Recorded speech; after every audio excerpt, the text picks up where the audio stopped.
What about no doubt. What about penis enlarging devices like the stuff you see on TV with the guy that's smiling on the golf course? Is that BS? What about like yes? That's what I thought. Like that pump, you know, the pump thing. I think it's BS too. Is it just putting more blood or like? Yeah, I mean the pumps. There's some things that can work a little bit, but to get a substantial change, you need a surgery. How much is that? We were just talking about that too, and they take basically body fat from your own body to put in there, right? No. They take cadaver skin or something. Yeah, they take cadaver tissue and they basically sew together something that looks like a big Pop-Tart, and they peel the skin of the penis down. I saw that. I saw that on your show.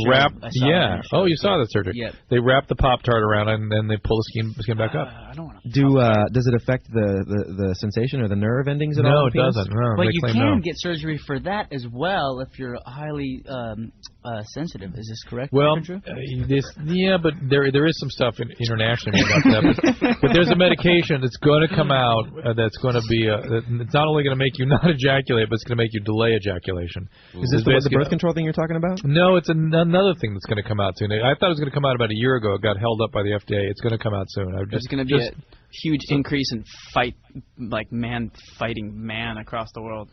No. It's not like an increase in testosterone, right? It's just it's just to help guys double their time, basically. Oh, okay. Wow. Drew, is there a chance if Incubus's record goes #1 next week that they'll each get a half-inch extra on their penis?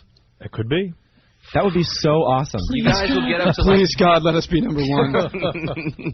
Position of authority, #1 record, extra inch on the wiener. Right. God bless you. But that doesn't mean that we know how to talk to the opposite sex any better than before. That is correct. Which is really the clincher. Right I have a friend. He took a picture of his wiener and keeps it on his cell phone. Really? And sometimes, if he's talking to a girl, if she's like, you know what, this is what you can get, and he's like, holds up the picture. I'm like, proof of purchase. You want to know something? I've had friends that have been arrested for less. That guy should cut that stuff out. That's dangerous behavior. He said right it's there. worked. I'm like, you're an idiot. You're an idiot for doing that. That's pretty funny, but that's dangerous. Yeah, it's fun. I think he does it more for the comedy than actually to show the wiener size. Sounds like your buddy's living on the edge. Isn't there a song called "Living on the Edge"? There's a bunch of them. Bon Jovi. No, Aerosmith. Oh, All right. What's the difference? Let's not get. Yeah. Not sure. Lisa, you're 23. The boots, maybe. Yes, I am. No, some plastic surgery. What's going on?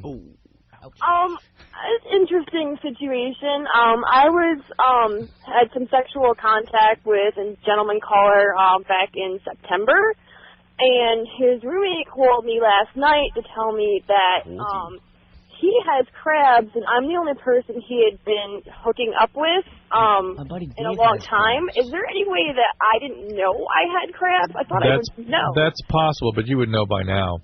And you can get them from other than sexual contact. You can get them from even, like bed towels sheets, right? Yeah, bed mattresses and all kinds of stuff. You sure can. That's so right. He could have slept over at a buddy's house and slept in his guest bed and gotten crabs. What about toilet seats? Toilet seats. No, not toilet seats, but it's more like I linen. told you. I never said you were wrong. There's really nothing you can get from toilet seats. There really is. I told you. I've been telling the guys in my back. I saw this special on the Learning Channel or the Discovery Health something where it said it is virtually impossible unless you have an open sore on your ass. Yeah, I got a friend to get something from a toilet seat. Even then, there's not much you can get. I have a friend who's gross. super scared of toilet seats. I am 100% super scared. In fact, there's no reason to be at this point. I did a Discovery Health Channel show, and we took a bacterial monitor, and the toilet was one of the cleanest places in the house. Also the doorknob as well, because no one wants to touch it, because I think that's the most infected. Well, also because they wash their hands and then they touch it because they're leaving. You know what the dirtiest thing is in an office? A butthole? No.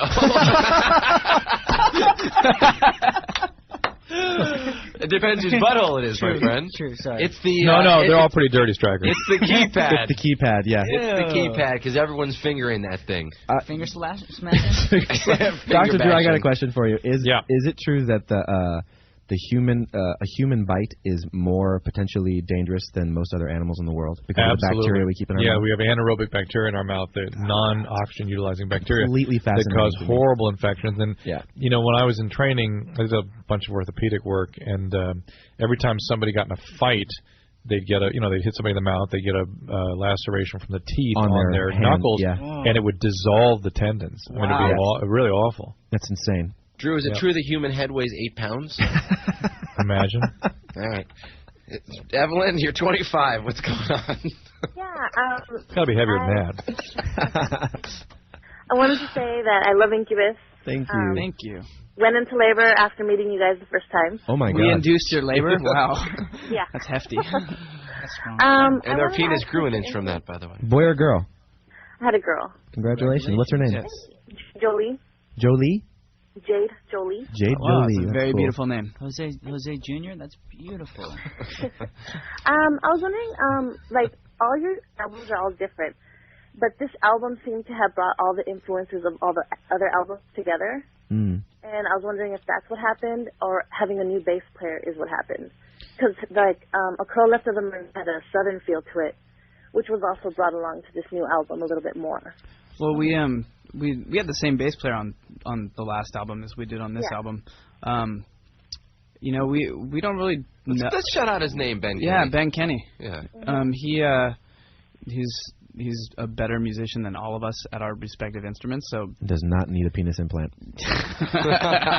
Is that because he happens to be African American, or because he's a good bass player? No, because he's in a high place of high stature. He's in a high place. Have you guys seen all your wieners, by the way? Straight up kielbasa Yeah. Who's in first place in the wiener section? The wiener. It's a tie between Chris and Ben. Chris and Ben are very they They're have all much clay. Who's in to third? work with? I don't know, but we're in the room. It got all weird. Hold on, let's check it out. we said it was going to be weird.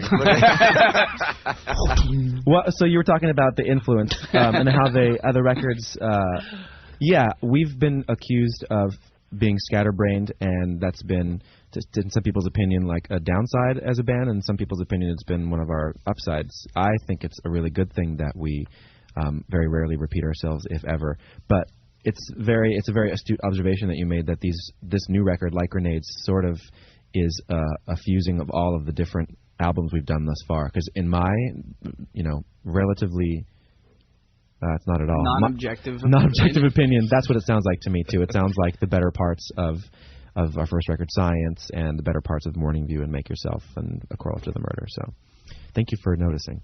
Yeah, it's amazing. It's a great album. Thank you. Evelyn, you going to go see him play on January 9th at Warfield? I'm trying to do actually all three shows, LA, San Diego, and San Francisco. Well, there may be more than one down here in Los Angeles, by the way. Yeah, I heard there's 3, so I'm trying to take my daughter at least one of them. So you can stay with Dr. Drew when you're here.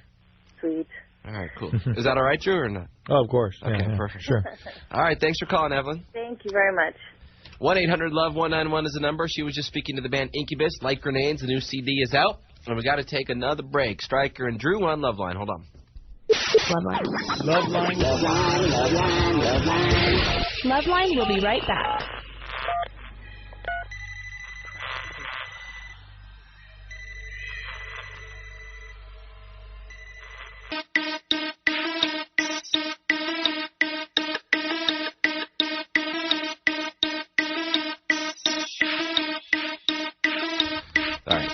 Remember the episode in Seinfeld when Barry the monkey is on there? Yeah. And he fights with Barry the monkey? It has to do with that a little bit, too. All right, back on Loveline. Can you freestyle to this? Anyone in the room? Yeah. No, God. You got the wrong. What's this song? I know this song. You got the wrong crew for it. I need more snare. Oh, turn it up in the headphones. Turn me up in the headphones. Oh, wait. What? No, I can't hear it. Turn it up. What? Why don't you got no play, player? Mitch in San Dimas, you're 25. How's it going?